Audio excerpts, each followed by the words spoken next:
முருங்கைக்காயில் சட்னி. இது துவையலாகவும் சாப்பிட்லாம், சட்னியாகவும் தொட்டுக்கலாம்.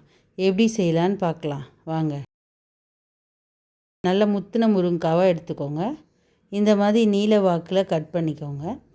குக்கரில் 3 விசிலுக்கு மேலே விடாதீங்க. ஒரே ஒரு கிளாஸ் தண்ணி ஊற்றி 3 விசில் விட்டுருங்க. அதுலேயே நல்லா குழஞ்சிரும். ஒரு கடாயில் 1/4 கப்பு உளுந்து நல்லா வறுத்து எடுத்துட்டு, பிறகு 3 தக்காளி போட்டு நல்லா வதக்கிடுங்க. இது எல்லாமே தனித்தனியாக தான் வதக்கணும், எல்லாத்தையும் ஒன்றா வதக்கக்கூடாது.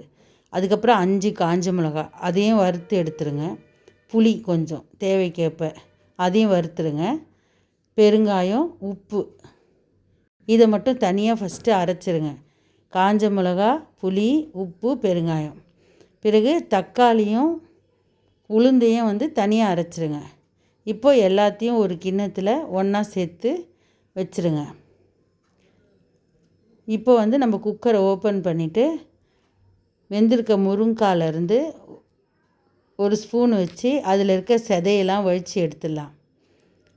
நல்லா இந்த மாதிரி வழித்து எடுத்துருங்க. நம்ம ஏற்கனவே அரைச்சதெல்லாம் ஒரு பவுலில் போட்டு வச்சுருக்கோம்ல, அது கூடயே இந்த முருங்காய் சதையும் போட்டுருங்க. எல்லாத்தையும் எடுத்துட்டு நல்லா மிக்ஸ் பண்ணிவிடுங்க. அந்த நம்ம அரைச்சி வச்சுருக்க பொருளும் இந்த முருங்காய் சதையும் நல்லா மிக்ஸ் ஆகணும்.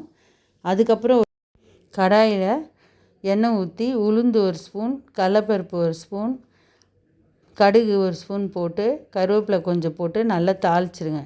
இது சின்ன வெங்காயம் நல்லா ஒரு கைப்பிடி அளவுக்கு வர மாதிரி சின்ன வெங்காயம் எடுத்துக்கோங்க. அதான் நல்லா டேஸ்ட்டு கொடுக்கும். நல்லா பொன்னிறமாக வறுத்துருங்க. வறுத்ததுக்கப்புறம் நம்ம ஒரு கிண்ணத்தில் எல்லாத்தையும் கலந்து வச்சுருக்கோம் இல்லையா, அதை எல்லாத்தையும் கொண்டு இந்த கடாயில் சேர்த்து கொட்டி 2 கிளறி இறக்கிடுங்க. இந்த துவையல் எதுக்கு நல்லதுன்னா, தலைமுடி பிரச்சனையை சரி செய்யும். முருங்காயில் இரும்பு சத்து அதிகம் இருக்குது. அதனால் இந்த மாதிரி அடிக்கடி துவையல் செஞ்சு சாப்பிட்டா ரொம்ப நல்லது. இந்த வீடியோ பிடிச்சிருந்தால் லைக் பண்ணுங்கள், ஷேர் பண்ணுங்கள், சப்ஸ்கிரைப் பண்ணுங்கள்.